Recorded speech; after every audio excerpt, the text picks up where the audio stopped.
Fasting is the topic of this month's health segment today, and UW Health clinical dietitian Michelle Swader back with us in the studio after what, 2 years? Yes, it's been a while. It's good to be back. It's good to have you back. So fasting, what is it?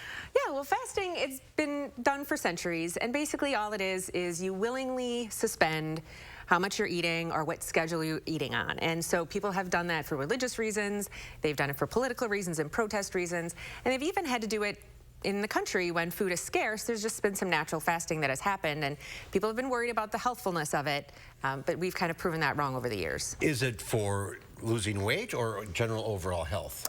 Now it's starting to be more for overall health and losing weight. Traditionally, with the religious type of fast, you just did it for the ceremony of it and you just went on with your life. But now people are doing it a little bit more on a daily basis, a weekly basis, and it's become part of their regular lifestyle. And the more research we get on that, the more we see that it can actually have benefits with weight loss, blood pressure, blood sugar, even some anti-inflammatory benefits. You hear a lot about intermittent fasting. Yeah. That's the new thing, right? Yeah, that's the phrase. And I really like the word intuitive fasting a little better because it's really trying to base off your own hunger. But the word intermittent fasting is kind of the first one out there, and it's trying to determine the pattern of eating that you're going to have. So will you eat one meal a day? Will you eat within a certain window?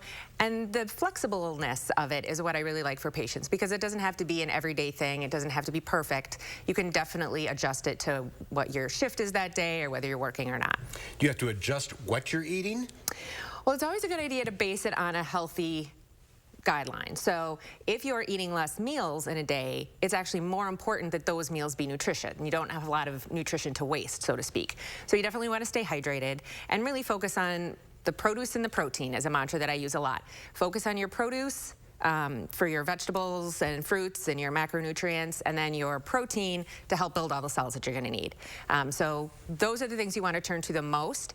It's kind of human nature to want to turn towards the sweets and the pizza and everything, but Yeah, I should load up with calories because I'm not going to eat. Exactly, that's the mentality. But if you load up on a lot of the sugar and the high fructose corn syrup and processed foods, that can actually make your hunger worse. So if you're planning to turn around and fast the next day, it'll actually put you in a more tougher spot than if you had loaded up on the vegetables and the produce. Is it healthy? Yep, and it's definitely healthy as long as you do it in the right way.